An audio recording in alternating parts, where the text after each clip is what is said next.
¿Qué tal? Muy buenas noches. Bienvenidos a Minuto 1 en la pantalla de C5N. Hoy, más que nunca, la realidad. Lo que otros no te cuentan, lo que otros a diario te ocultan, aquí te lo mostramos, debatimos, lo analizamos y te informás, que de otra manera no te podrías informar porque no te lo cuentan. Y esta noche vamos a estar hablando de temas que llegan mucho, de temas que se han olvidado en la agenda del gobierno y de muchos medios. 41 días sin saber qué pasó con el submarino Ara San Juan. Y hoy el diario La Nación, en tapa, por un informe, por una información exclusiva del periodista Hugo Alconada Moon, con una investigación realmente exhaustiva, revela un montón de mentiras, de engaños, de encubrimientos, de peleas internas dentro de la propia Armada. Y también por lo que uno infiere de toda la información que da el periodista Hugo Alconada Moon en el diario La Nación, reitero, desconocimiento por parte del poder político, que es de gravedad institucional, que el poder político haya estado al margen, reitero, de estas mentiras, de estos engaños, de estos encubrimientos que se realizaron puertas adentro de la Armada, donde hoy muchos temen ir presos. Porque si uno establece lo que ha sido la justicia para los casos Cromañón, o más recientemente el caso de 11, de las muertes de 11, y la responsabilidad que la justicia le ha dado al Estado y a funcionarios, uno puede poner en el mismo nivel de la investigación judicial lo que pasó en 11 con la desaparición del submarino Ara San Juan. ¿Por qué? Porque de la información que brinda hoy el periodista Hugo Alconada Moon en el diario La Nación, se habla de informes privados que advertían de una situación anómala para el submarino Ara San Juan. De informes previos que detectaban que no se encontraban en condiciones de salir a navegar. Y de mucho encubrimiento, de mucho engaño, una trama realmente vergonzosa para una de las Fuerzas Armadas de nuestro país. Y reitero, no exculpa al poder político, porque si el poder político, esto es el ministro de Defensa Oscar Aguad, no estaba al tanto de todo lo que hoy se descubre, es gravísimo a nivel institucional. Es gravísimo. Y habla de una incompetencia del ministro Aguad para estar en ese cargo. Y si estaba al tanto, habla de encubrimiento. Porque realmente enseguida vamos a dar detalle. La verdad, se le dio poca trascendencia hoy a la información que brinda en exclusiva el colega Hugo Alconada Moon, pero es de gravedad institucional muy alta. Y que la justicia, ya hay una investigación que realiza la jueza de Caleta Olivia Marta Yáñez, nos imaginamos que con las ganas de investigar que tiene la justicia argentina, de profundizar, de dictar prisiones preventivas, va a estar en las próximas semanas seguramente produciendo las condenas y los informes pertinentes sobre este caso que prácticamente hoy avergüenza a los argentinos. De la forma en que se ha dejado de hablar, de la forma... Hoy el ministro de Defensa, Oscar Aguad, en el lanzamiento del almirante Irízar, dijo: en el momento adecuado, cuando llegue la oportunidad, le honraremos a los 44 integrantes del submarino. ¿Cuándo va a ser ese momento?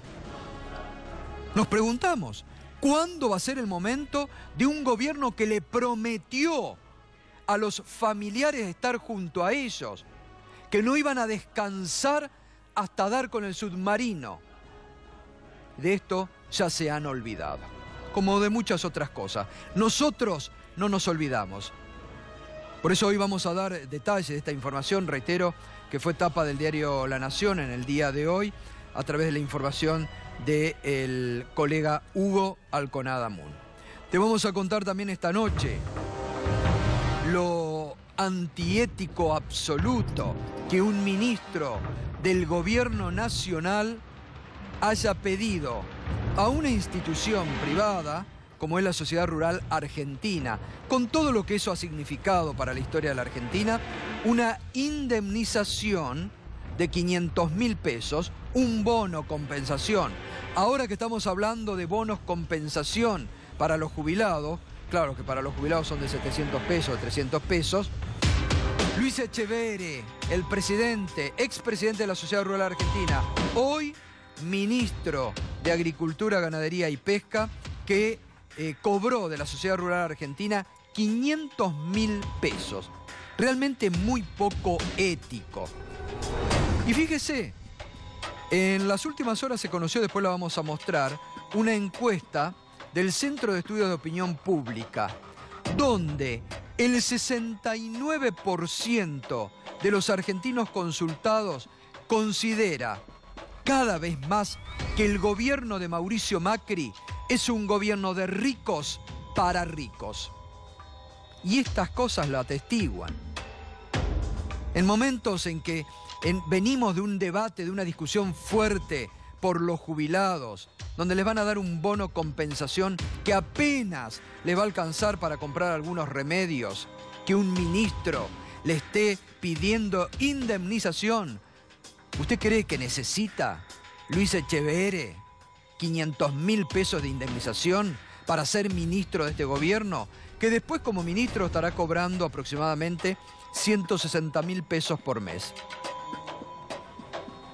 En un país que se habla de transparencia, de ética, habrá que ver también, sería muy bueno que la Oficina Anticorrupción investigue, además, si no hay algún tipo de conflicto de intereses también entre los temas que le toca y le va a tocar desarrollar Echeverre con la institución que perteneció y con muchas firmas que están muy cercanas a esa institución. Bien, y vamos a tener el debate hoy económico en un día donde enseguida Alejandro Berkovich va a estar comentando el dólar que vuelve a picar en punta, que vuelve a tener un aumento, un dólar que en las últimas semanas ha estado imparable, y cómo va a incidir esto en los precios. Cómo este dólar alto repercute en los precios en un mes de diciembre que viene caliente a nivel de inflación. En el mismo gobierno están analizando entre un 2 y un 2,5 y otros cercanos al 3% la inflación de un mes de diciembre caliente. Bueno, y además tenemos lo que ha quedado de un reportaje que durante el fin de semana el diario La Nación le hizo a la integrante de Cambiemos, la doctora Elisa Carrió, que ha dicho: Calcaterra va a ir preso. No repercutió hoy en ningún lado, pero lo adelanta Elisa Carrió. Calcaterra, el primo del presidente Mauricio Macri, muy ligado por las empresas familiares. Elisa Carrió dice: Calcaterra va a ir preso. Los salvavidas estaban vencidos, parte de este informe que enseguida vamos a dar a conocer, producto de las mismas informaciones que han surgido de auditorías de la Armada sobre el submarino ARA San Juan. Y además el dólar recalienta los precios, el tema que enseguida va a comentar Alejandro Berkovich, ¿no? Bueno, vamos con esto que ha sorprendido: el bono que Luis Echeverre, la indemnización que el expresidente de la Sociedad Rural Argentina le pide a esa institución, que está produciendo no solamente mucha polémica, ha caído mal en la sociedad argentina, sino también que en la propia sociedad rural hay delegaciones del interior que le están diciendo: señor Echeverre, devuelva esa plata. Es indigno que usted cobre este bono, lo tiene que devolver. Bueno, 500.000 pesos es lo que ya aparentemente la sociedad rural le pagó. Él la pedía como una compensación porque le dijo: miren, yo no voy a cobrar por 3 meses el sueldo de ministro. Necesito una indemnización además por los 5 años que estuve en la Sociedad Rural Argentina, que no sabemos, yo al menos admito, me desayuné hoy que el presidente de la Sociedad Rural Argentina cobraba sueldo como presidente de la institución, ¿no? Y además, fíjese lo que hoy ha repercutido este tema, ¿no? Fuertes críticas tras el bono de 500.000 pesos que recibió Echeverre, el ministro de Agroindustria, en el ojo de la tormenta. Ante esta situación, durante esta jornada, delegados que conforman el Distrito 2, que se extiende por la provincia de Buenos Aires, presentarán una carta, ya la presentaron ante el presidente de la entidad, Daniel Pellegrina, mediante la cual le expresarán su profundo desagrado a la decisión tomada por la comisión directiva. En la carta, los delegados expresan: este pago realizado al expresidente Luis Miguel Echeverre es un pésimo ejemplo y antecedente que no solo afecta al buen nombre y honor de la Sociedad Rural Argentina, sino que afecta al sector campo. Sostienen los delegados del Distrito 2 de la provincia de Buenos Aires sobre este bono. Berco, ¿qué quería decir? Buenas noches.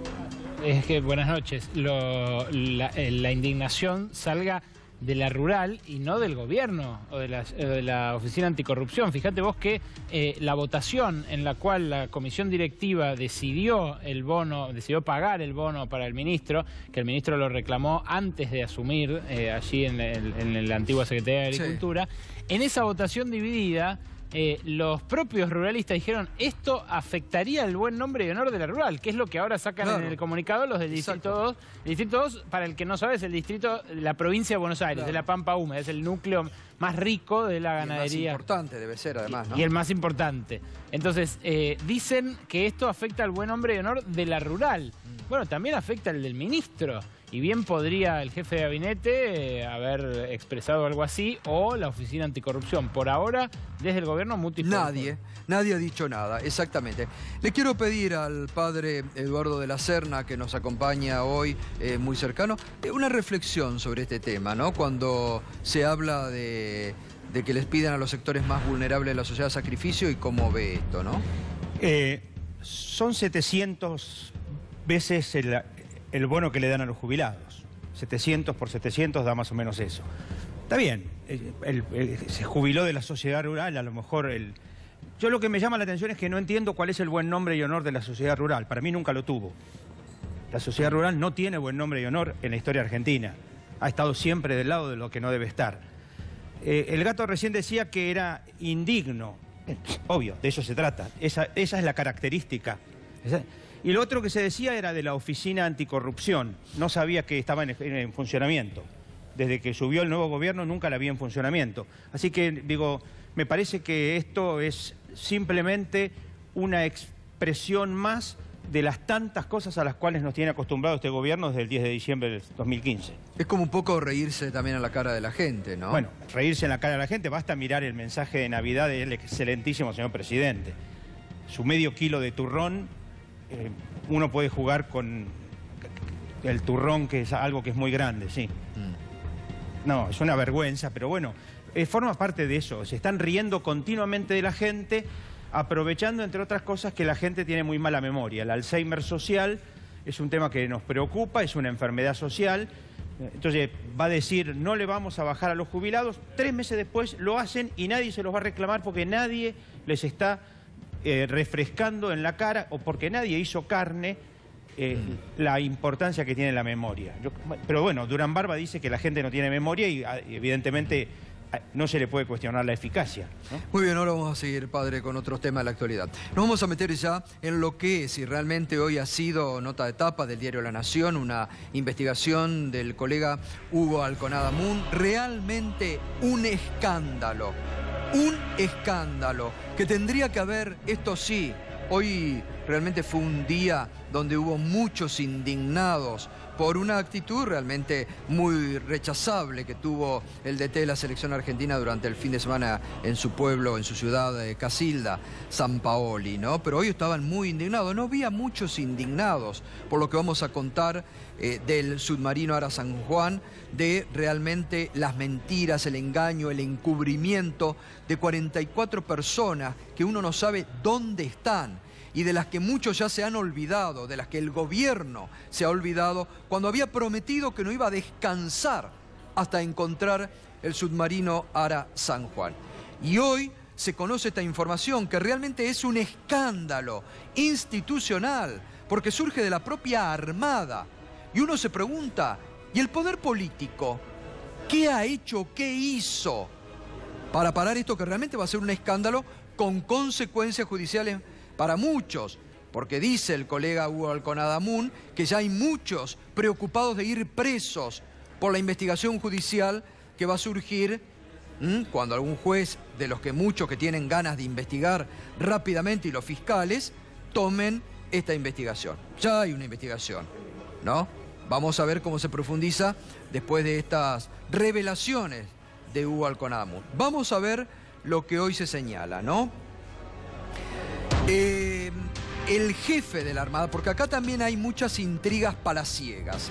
Hay enfrentamientos entre el ex jefe de la Armada, Surur, que ya ha sido pasado a retiro, con dos personas, ¿no? El comandante de adiestramiento y alistamiento, el virtual número 3 de la Armada, el contraalmirante Luis López Maceo, y además con el comandante de la Fuerza de Submarinos, jefe de base naval de Mar del Plata y superior del Ara San Juan, el capitán Claudio Villamide. Villamide y López Maceo enfrentados a su vez con el ex jefe de la Armada. Bueno, López Maceo y Villamide, dice Surur, el ex jefe de la Armada, que la semana pasada pasó a retiro, son responsables, escuche bien y lea, de arriesgar la integridad física de sus subordinados sin necesidad evidente y por actuar con negligencia, imprudencia notoria y grave al no impedir que el submarino Ara San Juan navegase con posterior a las severas anomalías detectadas. ¿Qué más dice el ex jefe de la Armada en esta auditoría interna? Que detectó e informó sobre problemas y materiales faltantes en el submarino que no se subsanaron antes de su último y trágico viaje. Esto, y decir que los mandaron a la muerte en forma directa, es prácticamente lo mismo. Si esto realmente es así y es cierto, es gravísimo, ya tendría que haber consecuencias no solamente políticas, sino también judiciales, de haber mandado a 44 personas a la muerte en forma derecha. ¿Qué más? Bueno, la falta de control y supervisión de ambas autoridades navales causaron presumiblemente la pérdida de contacto definitivo en eso, esto lo dice el ex jefe de la Armada, reitero, en esa falla que tuvo, o que aparentemente tuvo el primer día, el 15 de noviembre, el submarino Ara San Juan. Se defienden, ¿no?, el contraalmirante Luis López Maceo y capitán Claudio Villamide, quienes además han denunciado por prevaricato al ex jefe de la Armada. Se defienden y empiezan ahora las acusaciones cruzadas. Dicen, contraalmirante Maceo y Villamide, la emisión de la resolución dictada por Surur constituye por sus omisiones, su apresuramiento, su parcialidad, su falta de fundamentos técnicos y de opiniones especializadas en un auténtico prevaricato. Reitero, estos son, hasta la semana pasada, estas dos personas todavía están en actividad pero suspendida, pero esto se lo endilgan al ex jefe de la Armada. Un escándalo institucional en la Armada, pero que además salpica al gobierno. Porque reitero, si el gobierno ignoraba esto, es grave institucionalmente. Y si lo sabía y no hizo nada, el gobierno encubrió lo que es un verdadero escándalo puertas adentro de la Armada, que tiene las consecuencias de un submarino desaparecido y de 44 muertes. ¿Qué más dicen? Bueno, frente a esto, parece que el ex jefe de la Armada, en un momento de los cruces, ida y venida y desmentida, estamos todos nerviosos. Textual, lo dijo en un momento de esos cruces, el ex jefe de la Armada, cuando los reproches entre los altos jefes navales con el jefe de la Armada estaban a la orden del día.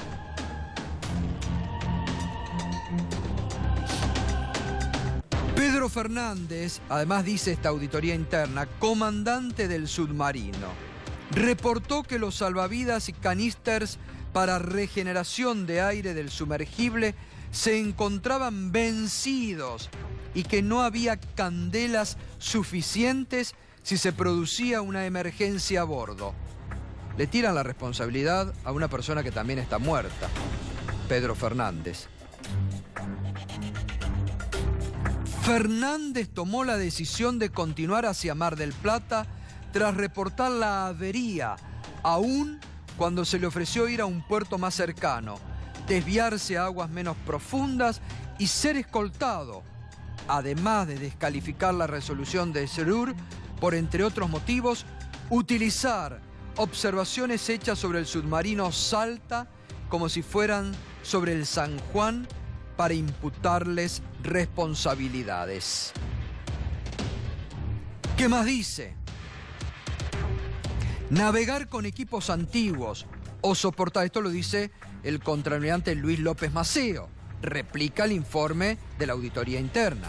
Dice, navegar con equipos antiguos o soportar carencias o restricciones presupuestarias no significa que nuestros hombres zarpen sin las condiciones de seguridad náutica correspondientes ni que algún tripulante o técnico sostenga que se encuentra en buen estado un material o elemento que no lo está.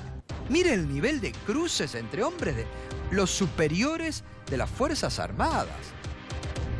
Realmente bochornoso, muy bochornoso. Y además dicen, contraalmirante Luis López Maceo, con razón, Fernández no puede hoy defenderse. Parece que buscan responsabilizarlo de un acontecimiento que todavía no sabemos cómo ni por qué ocurrió.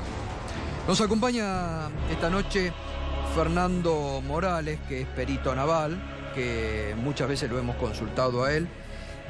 ¿Cuál es la primera impresión después de todo esto realmente, que es bochornoso y vergonzoso, de cómo se ha ventilado? Porque uno dice, si todo esto ocurre, bueno, ¿qué le queda al pobre marinero, no? Bueno, buenas noches a todos. Fernando, gracias por venir. No, por nada.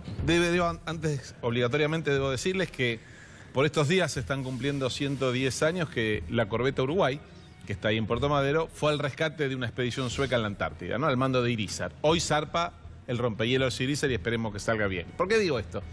Porque eso fue el pie para que la Armada creara una institución que se llama Liga Naval Argentina, que hoy encabezo junto con un prefecto general, y que está para difundir las cosas del mar. Nunca me imaginé que las cosas del mar que hay que difundir sean estas. Esta situación que atraviesa la Armada es gravísima. Pero es gravísima en una circunstancia tan particular como que ninguno de todos estos almirantes involucrados y que hoy se cruzan están tratando de cubrir o de soslayar una maniobra que hicieron para beneficio propio, para ganar. O sea, que el submarino navegaba, no le aumenta ni el sueldo, ni las comisiones, ni los viáticos a ningún almirante, ni ningún capitán.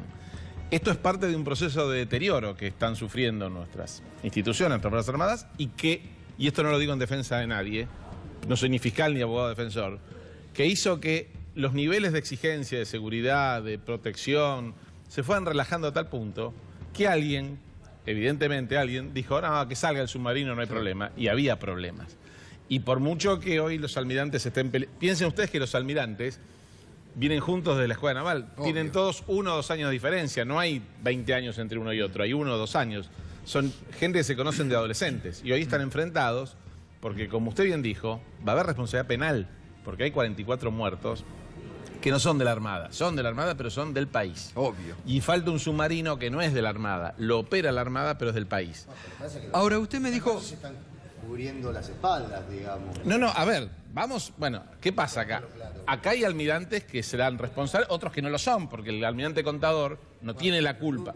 No. Bueno, a eso vamos. El almirante SRUR, evidentemente, si fue pasado a retiro obligatorio, eso ya es un mensaje. O sea, es un señor que dijeron... Usted se va, no le dijeron si cuando le quede cómodo pida el retiro. El almirante López Maceo ejercerá su defensa, el comandante de la Fuerza de Submarinos ejercerá la suya. Pero acá hay algo mucho más complicado atrás. Cuando este país recuperó la democracia, creo que hoy lo hablábamos en el programa de radio, dejó de tener comandantes en jefe de las Fuerzas Armadas y pasó a tener jefe de Estado Mayor. Eso en la práctica implica que ningún almirante, general o brigadier puede mover un soldado sin que el poder político lo sepa. No es un dato menor. No, lo cual es muy saludable, pero, Sí, sí. pero lo que yo me pregunto es, del arreglo, que es lo que en todo caso haría emerger responsabilidades penales por el estado de la embarcación del submarino. De ese arreglo, ¿se hizo íntegramente cargo la Armada como institución, más allá de las personas? No intervino el Ministerio de Defensa, porque lo que ellos dicen, lo que dice Agustín Rossi, es que todo el arreglo fue decidido, licitado y dispuesto por la aduana. Y eso sería... Por la Armada. Por la Armada. Bueno, pero eso sería un primer parteaguas. ¿Sabes lo que...? Mira, discúlpame que te Sí. Entonces, lo que pasa que es... El taller donde se hizo no es de la Armada, es del Ministerio de Defensa. Si nosotros vamos a intentar... O sea, hay una catástrofe. Esto es una catástrofe, es un desastre. En donde seguramente nadie quiso, como nadie quiso en Once, como nadie quiso en Cromañón, nadie quiere, pero las cosas pasan. Entonces ahora hay que decir, señores, a ver, usted es responsable por omisión, usted por acción, usted fue imprudente, usted fue un patriota que dijo que salga el submarino igual, pero la verdad que se equivocó. Ahora, usted me dijo hoy a la mañana algo Sí. que es más grave, que previo a todo esto y esta auditoría interna, había de antes, de un año atrás, un informe Claro. interno. En diciembre, bueno, en diciembre las Fuerzas Armadas tienen, la Armada entre ellas, lo que se llama la Unidad de Inspección General de la Armada, que es una unidad interna que hace como la auditoría y el control de calidad. Sí. Estaba a cargo de un almirante de apellido Lezana, que el 16 de diciembre elevó un informe sobre los 3 submarinos. Y a pesar de lo que dice ahí hoy en La Nación, que no sé si son palabras de López Maceo, el informe sobre el San Juan era lapidario o era preocupante. Decía que las escotillas no podían... Por ejemplo, hay una parte del informe que dice que las escotillas, al no estar certificadas, impedían hacer una eventual tarea como la que se supone que iba a ser el submarino de rescate. Es decir, si el submarino lo hubiera encontrado, según el informe de este almirante, que no es submarinista, pero que se asesora con submarinistas, era lapidario. Ahora bien, como les dije antes, en unas Fuerzas Armadas subordinadas al poder político, si el que recibió ese, que no fue López Maceo, fue el ex jefe de la Armada, recibe ese mensaje y se lo pasa al ministro de Defensa para conocimiento, es un tema. Si se lo cajonea, ¿y lo cajonea para qué? Porque tal vez un falso orgullo naval diga, no podemos decirle al mundo que no nos andan a submarinos. Sí, hay que decirlo. Es grave, es grave. Hoy, porque se ocultó información. Claro, exactamente. Hoy lo que nosotros tenemos que ser conscientes es que un informe como ese, que hoy es un escándalo, debe estar hecho por cada buque, por cada cosa que tiene la Armada. Y hoy, al margen de llorar y de preocuparnos por los 44 tripulantes desaparecidos, tenemos que ver que esto no pase más. Claro. Hoy la Armada debería ser puesta en reserva hasta tanto se sepa de todo lo que navega, qué es lo que está apto y lo que no está apto. Exacto. En eso tenemos que apuntar, al margen de llorar. Y otra cosa, no es una opción abandonar la búsqueda del submarino. Y si hubiera, en mi opinión personal, si hubiera que pagar a una empresa privada, porque las hay en el mundo, deberíamos encarar, si no somos capaces...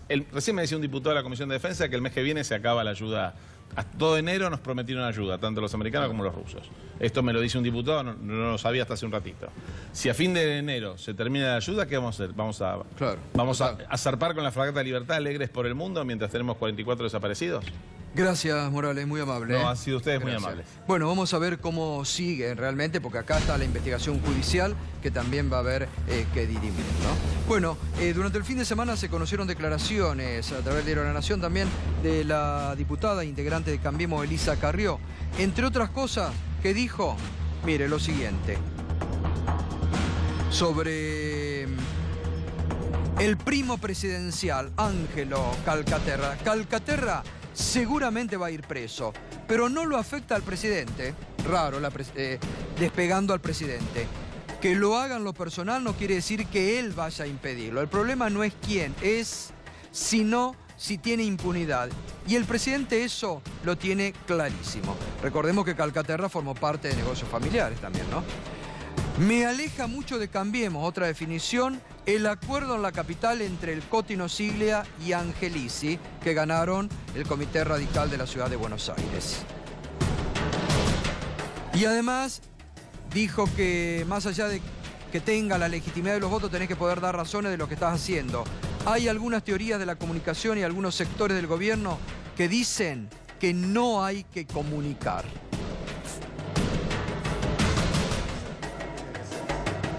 Yo cuido al presidente. La verdad es porque el presidente hubiese pagado un precio altísimo por sacar el DNU de los jubilados, del que no se hubieran hecho cargo ninguno de los que lo asesoraban.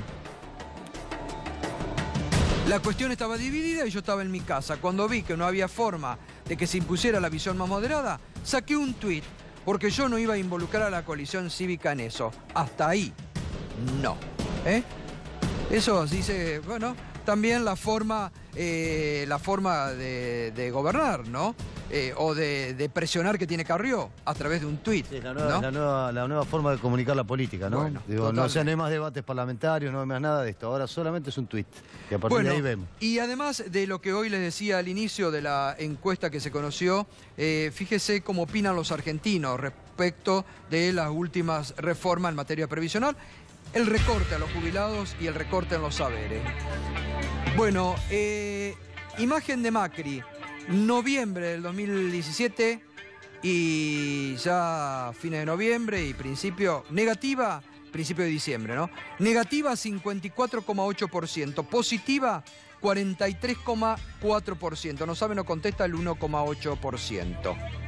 Esto lo hizo el CIOP, el Centro de Estudios de Opinión Pública. La reforma jubilatoria perjudicará 74,2%. 74,2% opina en contra y va a decir que va a perjudicar el haber jubilatorio. Beneficiará 24,6%. No sabe, no contesta el 1,2%. ¿Quién se benefició más en estos 2 años? La clase alta, 69% de los ciudadanos argentinos sostienen que las más beneficiadas. Que este es un gobierno de ricos para ricos. La clase media 9,1%, la clase baja 4,1%, todos por igual 11,5%, no sabe, no contesta el 6,1%. ¿Qué opina de los cacerolazos que ocurrieron hace una semana atrás? De acuerdo, el 65,9%, en desacuerdo el 32,1%, no sabe, no contesta 2%. Bueno, y hoy aumentó nuevamente el dólar en la City. ¿Y cómo va a repercutir esto en los precios, Berco? Sí, Gato, efectivamente. Hoy otro hito en la mini corrida, o corrida más bien, ya habría que decirle, este alza del dólar de diciembre, el dólar Papá Noel, que sumó hoy 27 centavos y se ubicó por encima de los 18 pesos con 50 para la venta por primera vez en la historia.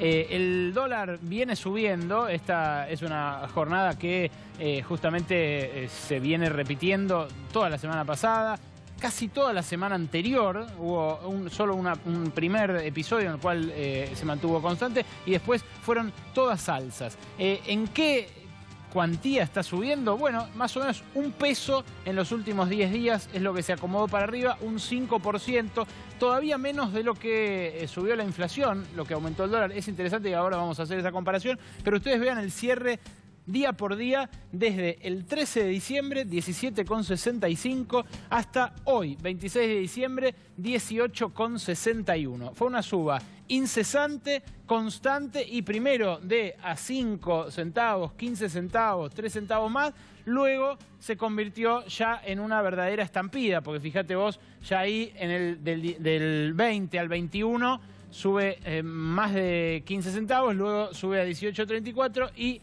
finalmente ahora arranca esta nueva semana hábil en 18,61. ¿Por qué digo hago la comparación con la inflación? Porque algunos todavía lo ven barato al dólar en la City en relación a lo que subieron los precios. Fíjate vos, el acumulado 2017 con el aumento de hoy, o sea, con el 5% que se incrementó en esto de rush de los últimos 10 días, todavía va un 16% arriba del dólar de arranque de 2017, mientras que la inflación acumulada en el mismo lapso fue del 23%. Sigue perdiendo como inversión el dólar frente a la inflación de este 2017. Pero ¿cuál es el problema de la suba del dólar? Y lo que discutimos en julio de este año cuando se dio la corrida primarias abiertas, simultáneas y obligatorias.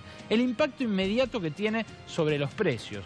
no es el de largo plazo o mediano plazo sobre la producción, sino que el que más preocupa a la gente que no compra dólares, que no pertenece a esos 3, 4 millones de personas que están habituadas en la Argentina a comprar y vender dólares todo el tiempo, bueno, lo que les impacta a ellos son las consecuencias sobre los precios. Y primero, ¿cuál es el primer precio que va a reaccionar a esta suba? Los combustibles. Los combustibles han sido liberados para que las petroleras decidan su precio en función del valor del barril de crudo y del valor del dólar. El barril de crudo, lógicamente, cotiza en dólares.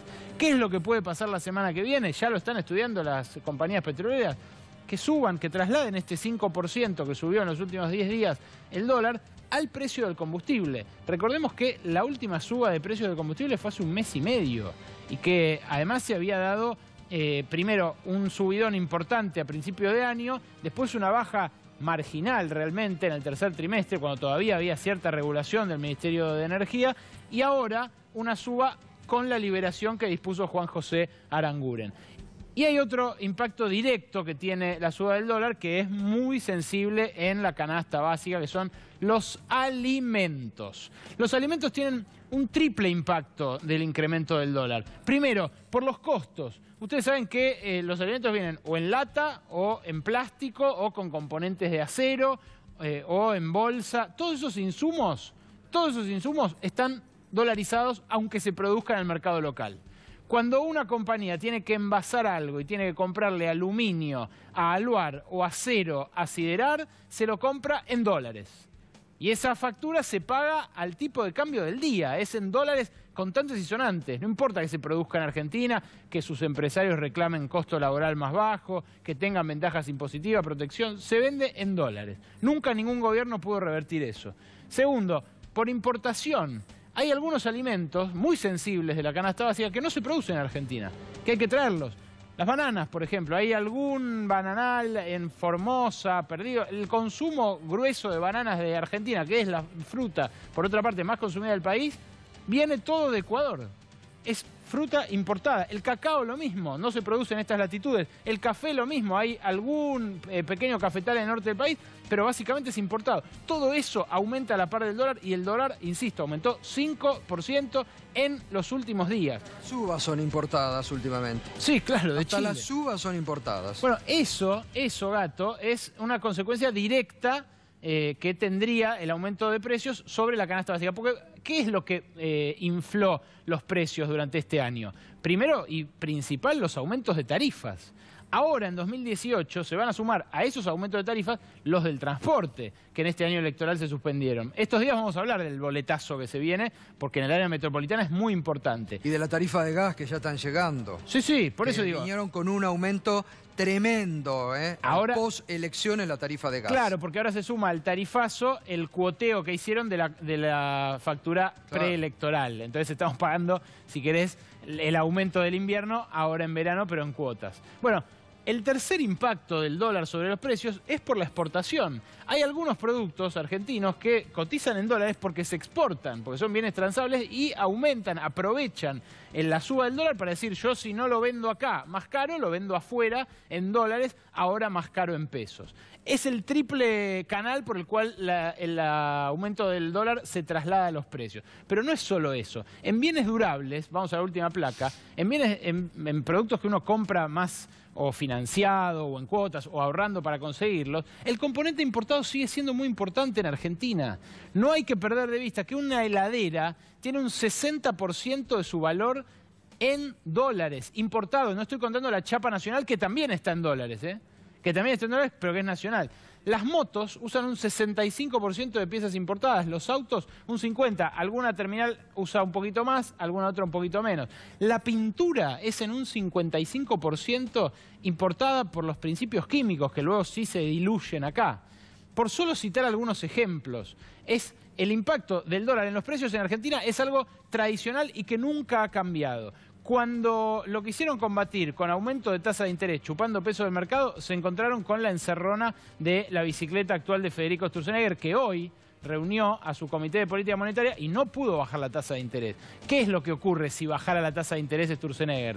La gente que está invirtiendo en Levax o en otros instrumentos en pesos se iría rápidamente al dólar. Entonces la pregunta que surge es, la tasa esta súper recontra alta que tienen, que ahoga la producción, que hace que las pymes, que un kiosquero, que un, no sé, un zapatero, alguien que tenga un comercio chico, se quiera financiar haciendo un descuento de cuenta corriente para pagar los sueldos de sus empleados o lo que sea de insumos y le cobran el 55% de tasa de interés. Bueno, a ese, si encima le quisieran bajar la tasa para no ahogarlo más, le echarían la culpa de una suba ulterior del dólar, que es lo que ocurriría ahora que esta encerrona terminó de consumarse, Gato. Bárbaro, Berco Reverán, muy claro, muy preciso.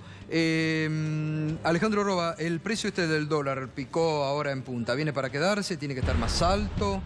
Mira, yo creo que más allá de lo que hoy decían los diarios económicos que hablaban de la demanda, que la gente vende, quiere comprar dólares para irse de vacaciones, me parece que el tema del dólar es la liquidación de divisa ha bajado un 11%, o sea que, digo, y eso se relaciona con el bono de Echeverre, digo, porque si vos no tenés oferta y el Banco Central mira cómo va el dólar, el problema que hoy tenemos es que una demanda que se recalentó un poquito, enseguida impacta en los precios. Y lo importante, yo recién veía lo que decía Alejandro, también las tarifas están dolarizadas, digo, las tarifas de energía, etcétera, también van a impactar con este precio del dólar. Entonces, más allá de que alguno pueda haber comprado dólares para irse de vacaciones, me parece algo menor respecto, pero siempre se le echa la culpa a los que van a comprar. Es el efecto de la no liquidación de divisas, ya que hoy los exportadores pueden liquidar cuando quieran, y el Banco Central que está diciendo, dejemos lo que suba. Me parece que el bono de Echeverre tiene que ver con un premio para que aparezcan las liquidaciones a partir de un dólar que va a estar más cerca de 19 que del 17. Bogiano, ¿el dólar tiene que estar más alto? ¿Está ahora bien o tiene que superar los 20 pesos? Mirá, yo creo que Alejandro dio una buena explicación. Acá Argentina tiene un problema de balanza comercial, entre otras cosas porque tiene tipo de cambio atrasado.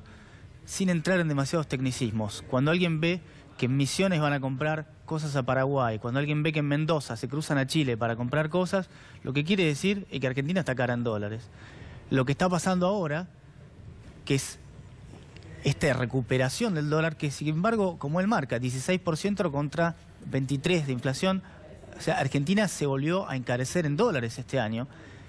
Lo que marca, y lo que es difícil de entender, es que la gente piensa que el movimiento del dólar tiene que ser parejo a lo largo del año, y no lo es. El dólar se mueve en concentraciones. A mí me parece que el movimiento de los últimos meses es más bien reacción de grandes participantes del mercado, de reasignar carteras que estaban principalmente posicionadas en pesos a pasar en dólares. Igualmente el sector agroexportador, ¿no está presionando para tener un cambio más alto? No es solamente el sector agroexportador, digamos que es todas las economías regionales. Bueno, la economía regional. Pero fíjate, claro, este tema que es importante también. Estaba diciendo que lo que se está dando justamente con este cambio del dólar y esta reasignación de las carteras, me parece que es una reacción del mercado frente a un Estado, un tesoro que dice, me voy a tratar de endeudar en pesos el año que viene. Porque este atraso cambiario que venimos teniendo los últimos 2 años, en buena medida, es producto del endeudamiento en dólares, que después el Tesoro se lo da al Banco Central, el Banco Central le emite los pesos y después el Banco Central sale a atrapar esos pesos a través de las Levax. Miguel, el Central tiene poder de fuego de sobra para frenarlo donde quiera, pero no lo hace. Igual que en julio, lo hizo recién cuando se asustó de aquella corrida. Pero no creo que quiera yo. Ahora, eso, ¿qué crees que va a hacer? Yo no creo que quiera, yo creo que para el Central era un problema. ¿El dólar barato cómo estaba? A mí me da esa impresión, sí. Ahora, ¿el problema inflacionario no es un doble filo? El problema inflacionario lo tenés, pero creo que las razones van por otro lado, pero estás en una situación donde, claro, se fue arrinconando solo de alguna manera con diferentes cosas, y también es cierto que si bajara la tasa de interés de las Levax, eso también va a impactar en el dólar. Pero también fíjate una cosa de lo que vos dijiste de la inflación de este año.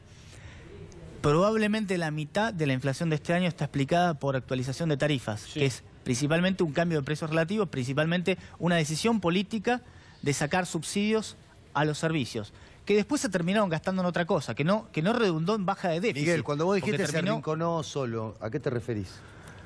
Específicamente. Me refiero a que el Banco Central en esta situación, usando la tasa de interés como instrumento de política monetaria para bajar la inflación, no está teniendo éxito, y me parece que parte de la clave viene por el lado de que si el Tesoro no baja el déficit fiscal, no hay tasa de interés que llegue a suplir esa diferencia.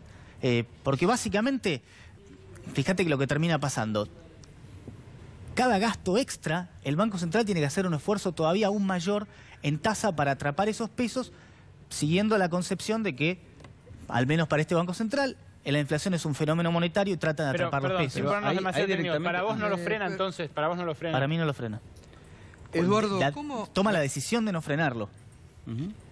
¿Para vos tampoco? No, lo quiere subir, digamos, para beneficiar a los sectores que lo apoyan políticamente, Entonces, entre ellos el ministro. Ustedes dos compran dólares a 18.60, digamos. No, porque es interesante ver de los dos lados de la grieta. Pero lo que pasa es que no creo, ¿sabes qué? No creo que corra tanto grieta, más. Digo, me parece que hay es que puede subir un peso más, es un 5%, es un equilibrio muy delgado porque las tasas las van a seguir manteniendo altas. Entonces el dólar, acordate lo que pasó antes de las PASO, como dijiste, trepó y después se planchó 3 meses o 4. Acá Entonces, lo que hay es un fracaso, muy difícil invocar un fracaso el timing completo de la política antiinflacionaria del gobierno, que es una encerrona, como recién decía Miguel, que hace que el gobierno, por un lado, quiera bajar el déficit fiscal primario, bajando los gastos, y por el otro lado se le sube el financiero, que está en niveles que algunos calculan del 10%. Digamos. Yo te criticaría. Están en un momento, digamos, donde el déficit fiscal, digamos, es un tema que hoy por hoy tiene una arista que está mucho más encauzada por los problemas externos que por el tema del gasto. Digamos, el agujero fiscal que hicieron a principio de la gestión con las retenciones hacen que hoy tengamos que meterle la mano en la plata a los jubilados, en el bolsillo de los jubilados, para pagar el déficit. Y por el otro lado, nos enteramos hoy que las exportaciones durante 2017 cayeron, las exportaciones primarias un 6%, sí. O sea que se embolsaron 50.000 millones de pesos y no aumentaron las exportaciones, digamos. Hay gente que eso lo ve como algo, un beneficio de rentabilidad. Yo lo veo como un saqueo a los jubilados y una transferencia al sector agroexportador. ¿Me permiten? Hablamos acá del EVAC, de inflación de dólar, y los sectores de la sociedad más bajos, los que ustedes están, ¿cómo lo viven esto? Digamos, el aumento de precios que se vienen, la inflación, ¿cómo se está viviendo a nivel social en este momento? Alejado de por ahí la realidad que estamos hablando. Yo en las 2 misas de Navidad, por ejemplo, una de las preguntas que yo hice a la gente en general, le dije, ¿ustedes creen que Dios está contento como estamos? Fue unánime. No. Sí, la gente tiene claro que esto no tiene nada que ver con lo que Dios quiere. Como yo estoy para eso, me dedico a eso. Es decir, estoy absolutamente convencido que esto no tiene nada que ver con lo que Dios quiere. Perdón, el Dios de Jesús, el Dios de Israel, no el Dios del Fondo Monetario Internacional, ese de In God We Trust, del billete del dólar, ese sí, ese es el Dios que quieren, pero bueno, ese no es el mío. ¿Cómo está la situación? ¿Cómo la observan hoy a nivel social? ¿Es preocupante, digo? A ver, por ejemplo, yo le preguntaba a mucha gente cómo habían estado en la Navidad, y la frase casi unánime fue tristes. Feliz Navidad, tristes. Qué lindo, ¿no? Digo, teóricamente sería por lo menos para poder brindar, para poder celebrar, ¿no? Pero bueno, la gente, lo decía expresamente, está triste. Es decir, la gente tiene claro que todo lo que se hace es para perjudicarlos, no es que los perjudica colateralmente.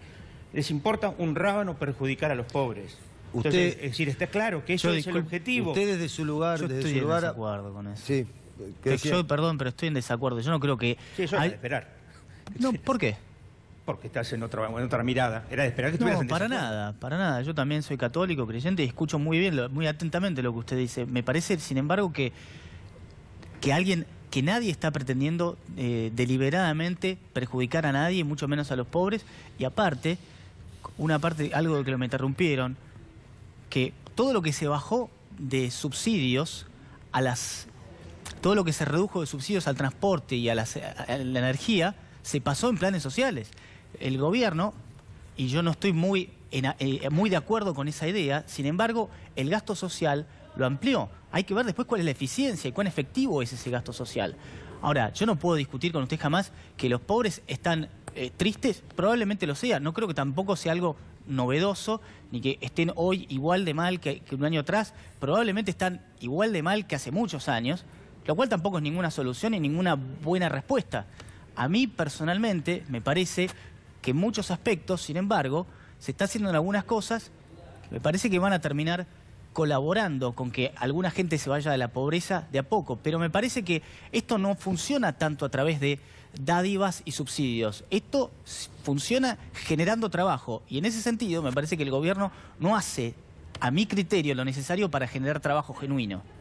Por eso, Bueno, no Miguel, hay trabajo, ¿no? Por eso, exactamente, yo creo que el mejor plan social es dar trabajo. por supuesto. Pero dar trabajo... Y lamentablemente este gobierno quita trabajo. Y lo hace a propósito. No, porque yo le estoy de importa un rábano a los pobres. Es decir, no le interesan en lo más mínimo a los pobres. Los Es decir, números del lo único que le desempleo, interesan son padre. a favorecer a sus amigos, favorecer a sus parientes, a sus cómplices. Sí. Eso es el... Entonces, digo, Bueno, la percepción es que esta vamos, de no que el vamos a coincidir. 69% cree que es un gobierno de ricos para ricos, ya terminó de ser una Sí, percepción. pero Gustavo, Bueno. atención porque en ese cuadro que vos decías que tenía muy mala percepción entre sectores de ingresos medios e ingresos bajos, cuando vos ves las elecciones y los votos parecen decir otra cosa. Completamente. Y además, Entonces, ahí hay una inconsistencia en esa encuesta. Porque Bueno, habría que tampoco puedo... preguntarle a la gente, sí, sí. no. Está bien, pero eso tampoco forma puedo parte de la pretender... contradicción argentina. No, No, pero no. ¿sabes qué? No, yo- Lo que pasa es que tiene mucho más poder de encuesta una votación donde vota toda la gente que una encuesta que tiene es una cuestión Bueno, muestral pero además que no me tengo que no, y poner a aparte hablar la de elección es una estrictamente expectativa, con la ¿no? elección. Si tengo que creer en la algo, última elección creo ganaron más... por el 60%. No, pero Miguel. ganaron- no ganaron por el 60%. pero en todos los la barrios última pobres. elección, Está claro, pero lo que quiero decir es que me parece que es mucho más válido y relevante cómo se votó que una encuesta que hay que ver la trascendencia, sobre todo el diseño muestral que Está bien, tiene. pero Eso no déjame- puedo a la saber. gente en la encuesta, a ver. en las votaciones a la gente no le preguntaron si era un gobierno de ricos. Eso no es la Pero lo preocupación de votaron, otra cosa. padre. Perdón, La gente lo yo votó, tengo la misma inquietud que La gente que lo Miguel. votó al Yo tengo gobierno. la misma inquietud que Miguel desde la lectura, sobre todo de los resultados en las PASO y en las generales. Entre las PASO y las generales, Amplió. en los distritos del conurbano más pobre, segundo y tercer cordón, en todos amplió la brecha con Cristina Kirchner, Esteban Bullrich, en 10 y hasta 15 puntos porcentuales. Yo no me lo explico ni desde la objetividad de los números Perdón, ¿pero económicos. ¿dónde eso? Porque en La Matanza no, en Varela no, en Berazategui no, Merlo en Quilmes tampoco. tampoco. No, Solo en Merlo eso, Merlo en tampoco. Avellaneda En Almirante Brown sí, en La Matanza también Amplió recortó un poco. muy fuerte la diferencia No, que le bueno, había pero la sacado. diferencia era Ahí muy tiene- enorme. pero ahí tiene que Recortó la diferencia, en todos los casos Pero la mejoró. diferencia era enorme. Perdón, Pero más allá de en cuál haya ganado y en cuál no, que eso en el conurbano fue muy dividido, en todos mejoró mucho la performance, cambiemos de uno a otra votación. Yo se lo adjudico en parte al programa Argenta, por ejemplo, a la plata que pusieron, que ahora, este año de 2018, va a ser muy difícil pagar para los pobres que cobran la asignación por A hijo. mí me- Ahora, lo que me pregunto sobre lo que dice usted, padre, es si realmente es así, si puede haber cambiado tanto en 2 meses que la gente, usted le pregunta cómo pasar la Navidad y ellos digan triste. Pero entonces, ¿cómo puede ser que hace 2 meses haya sacado la votación que Pero, sacó? Alejandro, Cambiemos? pueden ser que hayan votado al gobierno porque no tenía expectativa en otro candidato. En temas personales, viste que muchas veces se dice, ¿cómo estás vos? Estoy mal, pero a la Argentina le va a ir bien. Bueno, ahí me parece que es eso que se está cortando.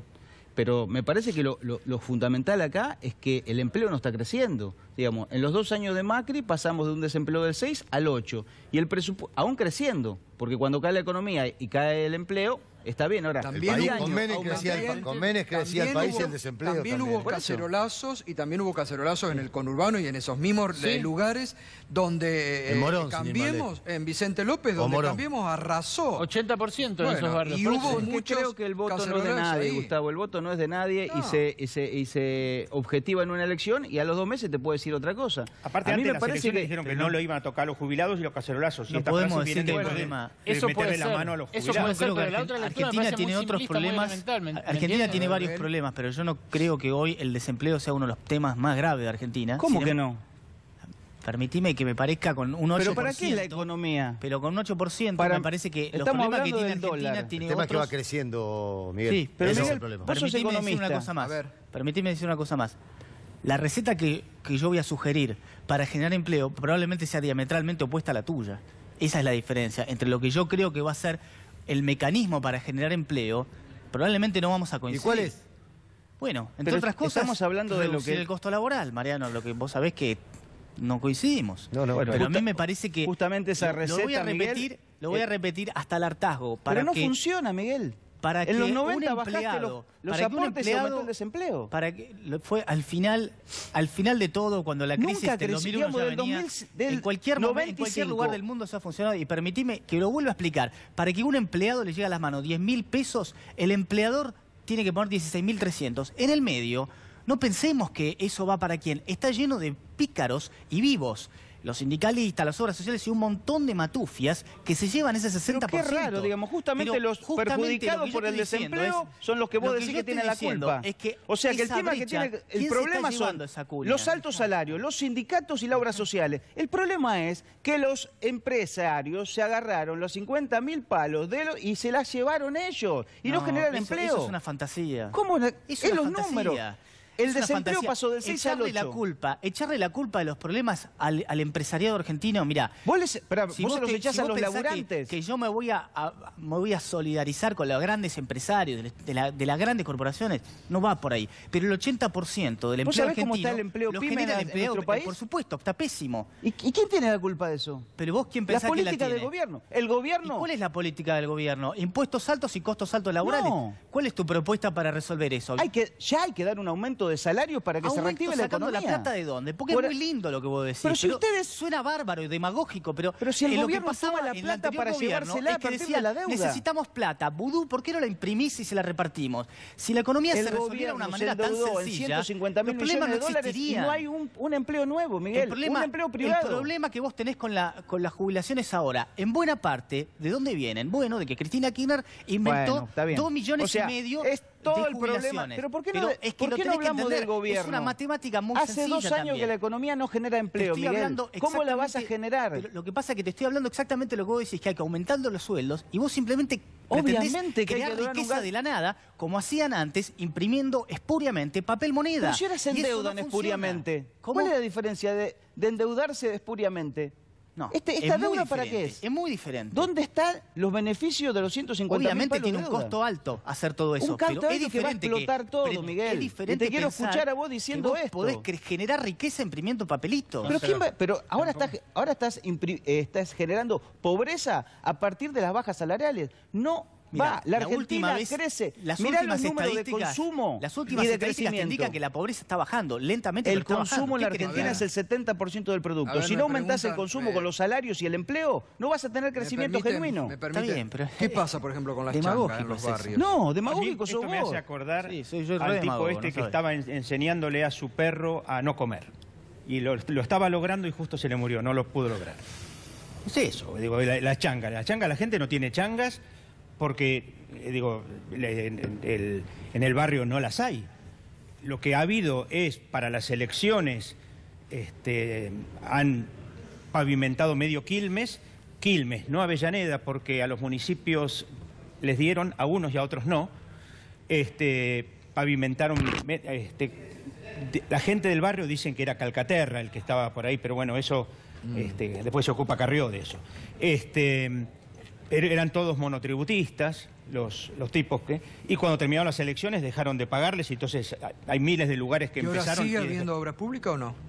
En algunos lugares sigue habiendo obra pública, por ejemplo, se ve en lo que está viendo acá en el Bajo de Buenos Aires, etc. Sí, pero en los barrios, digo, donde En los hacían el barrios- pavimento, ahí en Quilmes, donde hacían el pavimento Donde antes de estaban las haciendo el elecciones. pavimento, no. Lo que están haciendo sí es el Camino General Belgrano. Ese lo están haciendo. ¿Mm? Pero basta ir y mirar y se ve que avanzan muy, Gustavo, muy tanto- lentamente. me parece Usted que critica, están usted terminando critica, las parece que obras hay de poca este obra año. pública. Para mí demasiada Pero obra ni pública. siquiera terminando todo. Este es el contraste. ¿Cómo? El padre ve en algunos momentos que hay poca obra pública o quisiera que hubiera más, y a mí me parece que debiera haber menos, porque justamente eso es lo que dificulta que el sector privado pueda generar trabajo de verdad, porque entre otras cosas... Pero si ¿qué la obra pasó? pública la hace el Pero- sector privado, Miguel. No, ¿Las empresas de dónde vienen? ¿De pero Marte? ¿qué pasó con la reforma tributaria? La reforma tributaria tiene gusto a bastante menos que nada, porque una reforma tributaria no puede bajar impuestos si no hay manera de bajar ni un solo gasto. Entonces, hay que entender Por eso que está la la reforma economía no previsional, puede Miguel. generar empleo genuino, Esa es la porque el parte del sector león. privado está totalmente ahorcado por los impuestos y por el gasto. Hasta que no entendamos que el principal problema argentino, del cual se derivan todos los demás, es un exceso de gasto público que viene del año 1816, donde en 200 años tuvimos apenas 15 años con superávit fiscal, que algunos fueron casi por error estadístico, decimos, todos los políticos de todos los signos hace 200 años gastan más de lo que recaudan. A partir de ahí tenemos todos los problemas. Tenemos problemas de pobreza, tenemos problemas inflacionarios, tenemos problemas de todos los colores. ¿Por qué? Porque se gasta más de lo que se recauda. Algo tan elemental que habría que repetirlo sin parar hasta que la gente lo pueda entender, porque es lo más elemental, pero parece que algunos políticos, los políticos lo tienen clarísimo. El déficit pero ha aumentado bastante este gobierno. ¿Te puedo hacer un comentario? Bueno, no lo- ¿Te no puedo lo hacer un celebro. comentario ¿Vos respecto pensás al que lo déficit celebro? fiscal? Perú, déficit fiscal de 2016, 2,7. 2017, 2,9. Chile, 2,7, 3. Brasil, 2,5, 2,7. Colombia, 3,9, 3,6. La Argentina, 4 y 4. Todos los países tienen déficit fiscal y crecen igual. El problema es que acá se aplican los déficits a pagar la deuda y no a ponerle plata en el bolsillo a la gente que nos haría volver. Pero es muy Basta elemental con ese razonamiento. Más elemental es no estar así. diciendo que el problema es el déficit fiscal. El déficit se está intensificando y está llegando a niveles que típicamente en la Argentina dispararon crisis. Porque Por vos, supuesto. la gente cree Pero que no el como fiscal, el tenemos externo, Miguel. 60% de deuda sobre PBI estamos bien. Macana, la Estoy de crisis del acuerdo. 2001 no se disparó con endeudamiento de arriba del 100%, Estoy de se acuerdo. disparó en la zona del 80%. Entonces, estar ahí jugueteando con esta zona de deuda En eso estoy de es acuerdo. un camino Pero- muy riesgoso. pero El gobierno problema ha tomado externo, una Miguel, decisión... no el fiscal interno. Pasa que el gobierno ha tomado la decisión de bajar la inflación endeudándose en dólares. Es una decisión muy arriesgada que a la Argentina nunca le funcionó. Mira, la ¿Estamos de relación, acuerdo en eso? la Entonces- relación de la cuenta corriente con el PBI hoy es casi el 5%. En la crisis del 82 era el 3,5, 4. En la crisis del Austral, el 4. En la del tequila era el 5. Hoy estamos en los mismos niveles de cuenta corriente o PBI, solo que el gobierno se sigue financiando porque le están prestando. O sea, pero- que la política de gobierno ya no depende más del gobierno, sino permiten? depende de los acreedores externos. Tengo que Cuando ir a- nos cortan el chorro, nos vamos por la cañería. Nunca estuve tan de acuerdo. Bueno, qué suerte. ¿Me permiten? Tenemos que ir a una pausa. Pero qué Y desastre. enseguida volvemos y seguimos con el debate.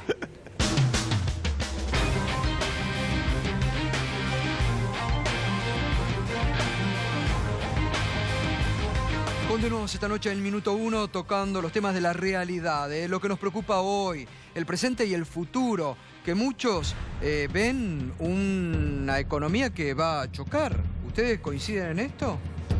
Mira, yo te diría que está en una situación bastante inestable. Si bien este año hubo crecimiento, probablemente el año que viene vayamos a volver a ver crecimiento, pero no ha cambiado nada de fondo. Me parece que Macri o Cambiemos en estos años se ha ocupado más de la política y más por tratar de ganar terreno. Te diría que todo el pacto fiscal es en simples términos para asegurarse o para maximizar sus chances de ganar en el 2019. Yo no sé si hay otra cosa más de fondo. Y lo que es cierto es que Argentina es muy dependiente hoy del crédito externo. El crédito externo sabemos que es muy volátil. El momento que se corte el crédito externo, habrá que hacer las cosas que yo y muchos otros economistas creemos que habría que hacer hoy, que es ponerse los pantalones y hacer algunas reformas estructurales de verdad. Alejandro. Te vuelvo a decir, primero, el tema externo, el problema externo lo creó este gobierno, ¿no? Con la deuda externa que está para financiar, digo, el crecimiento de 2,5. Un crecimiento que no genera empleo, un crecimiento que genera más informalidad. Entonces, yo creo, vuelvo a repetir, que el gobierno hoy está en manos de los acreedores extranjeros. Cuando, digamos, hay problemas importantes, la tasa de interés en Estados Unidos se va a incrementar el año que viene.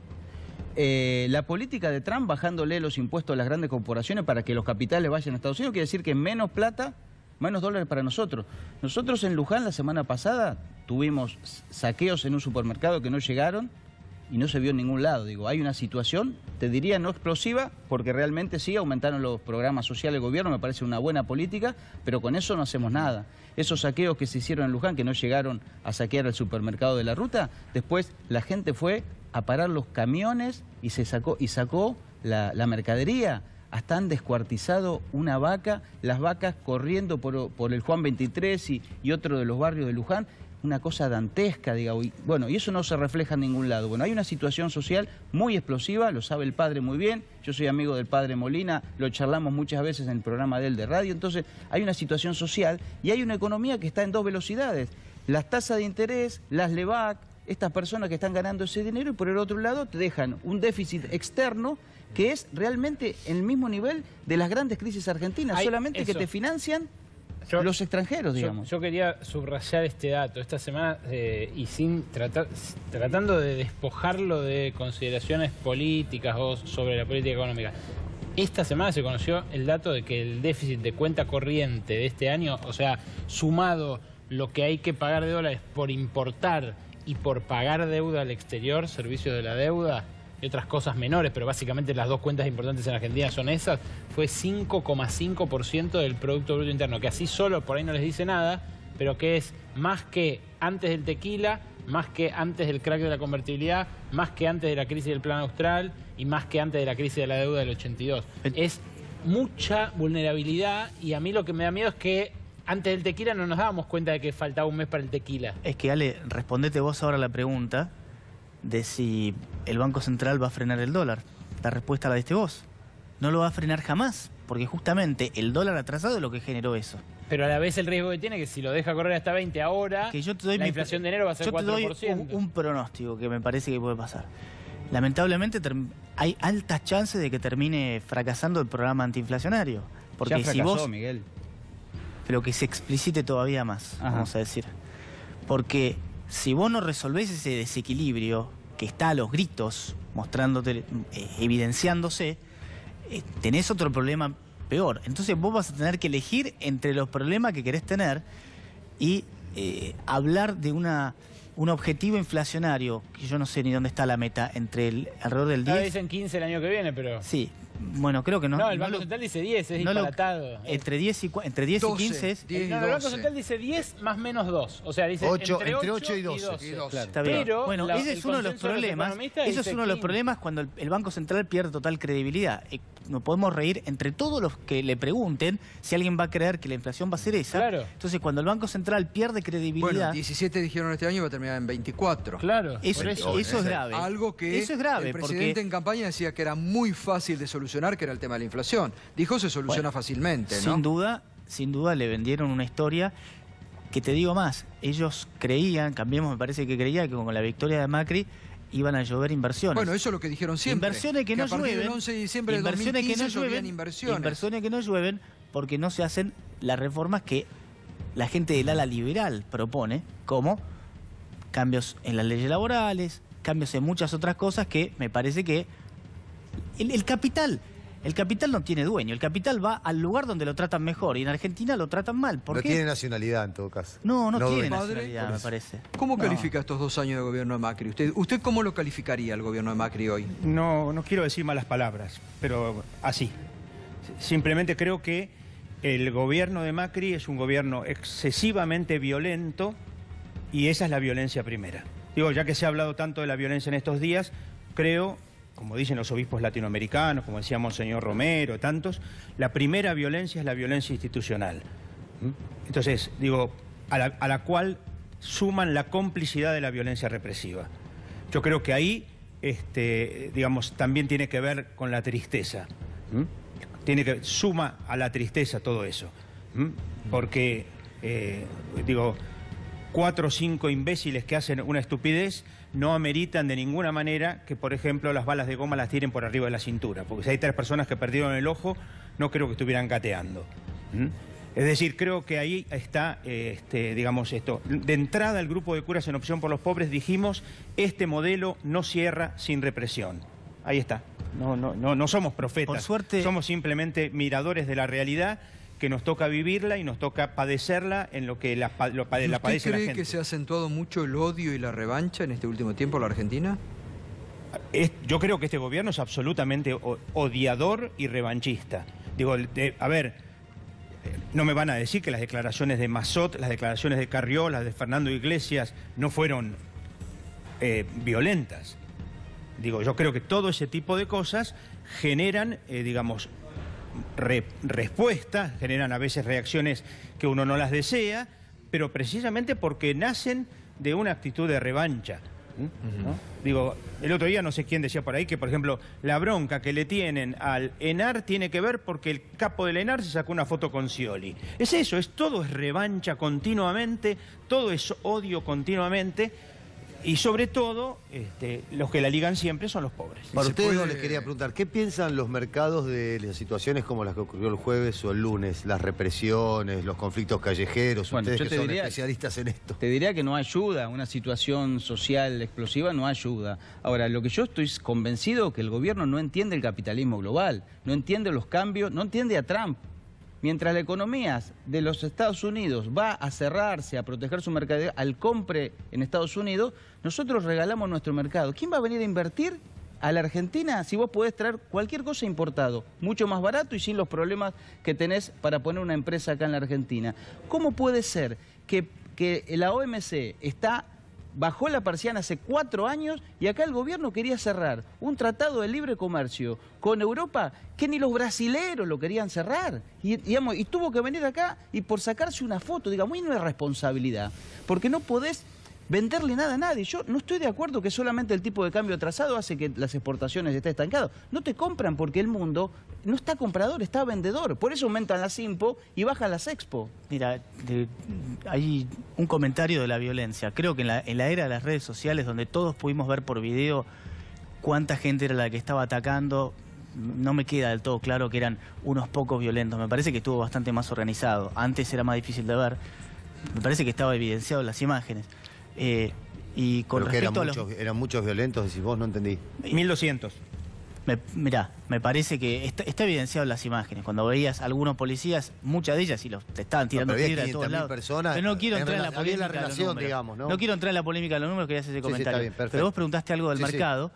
El mercado está en otro lugar. El mercado está en una euforia y en una situación que no tiene nada que ver con nada. En la timba. Pero lo que vos ves, por ejemplo, con el Bitcoin y con la euforia por las criptomonedas, bueno, muchos se preguntan, yo me incluyo, si no es probablemente un indicio de fin de ciclo donde, bueno, el Bitcoin solamente subió un 1700% lo que va del año y otras cosas subieron muchísimo más, pero te habla de probablemente un ciclo largo de intervención de los bancos centrales que pero el que primero burbuja, de ellos, Miguel, ¿qué quiere decir con esto? Sí, claro, pero el primero de ellos, la Reserva Federal empezó a retirarse.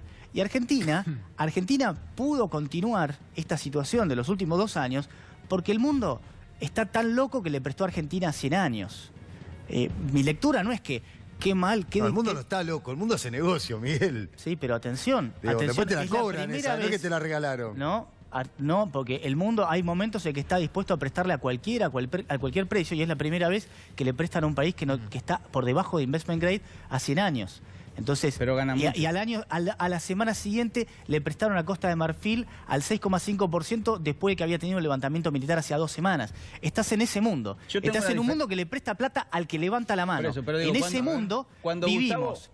Cuando te despertás de esa ensoñación, decís, ¿y ahora? Explota todo. Cuando no sé Gustavo si explota hablaba todo, del pero tema vas a tener que hacer ajustes que no son agradables. Creo que nos estamos refiriendo, por lo menos en mi caso, a la inversión productiva, al trabajo, al mejoramiento de los salarios. Ahí Miguel dice que hay un boom que puede explotar del sistema financiero, de la timba financiera. Ahora, cuando uno habla de inversiones, estamos hablando de trabajo. Por eso, pero hoy acá hay mucha es el objetivo de toda política, dar trabajo. Vos pusiste un punto muy importante de Trump y es muy importante porque es cierto que Estados Unidos se va a transformar en una aspiradora de dólares y vos hablás de que Argentina no puede competir. Pero sin embargo, también dijiste que no solamente te importa el tipo de cambio, pero si vos después de eso, casi el corolario casi inmediato es cómo tocás el costo argentino, pero me parece que ahí no vamos a coincidir, porque el costo argentino no me da la impresión de que vos estés muy de acuerdo en que hay que bajarlo. Y es efectivamente lo que hay que bajar. Si los aumentos de productividad se reparten igualmente para el capital y el trabajo estoy de acuerdo. Ahora, acá los aumentos de productividad se los quedaron los empresarios y nunca los trabajadores. Bueno, les agradezco como siempre el debate, los temas que se vienen. Gracias, padre. No, por favor. Felicidades realmente. Vamos a seguir porque lo que se viene es el tema económico. Sí, sí. Muchos preanuncian que el 2018 va a ser un año eminentemente económico. Muchos están sosteniendo, economistas de distintos sectores que están preanunciando problemas, ¿no? Así que va a ser uno de los debates que vamos a seguir. Gracias por todo, compañeros, gracias, hasta mañana. Hasta mañana. Mañana a las 21 nos vamos a encontrar en este punto de encuentro con la realidad, que es Minuto 1 aquí en C5N. Gracias por acompañarnos.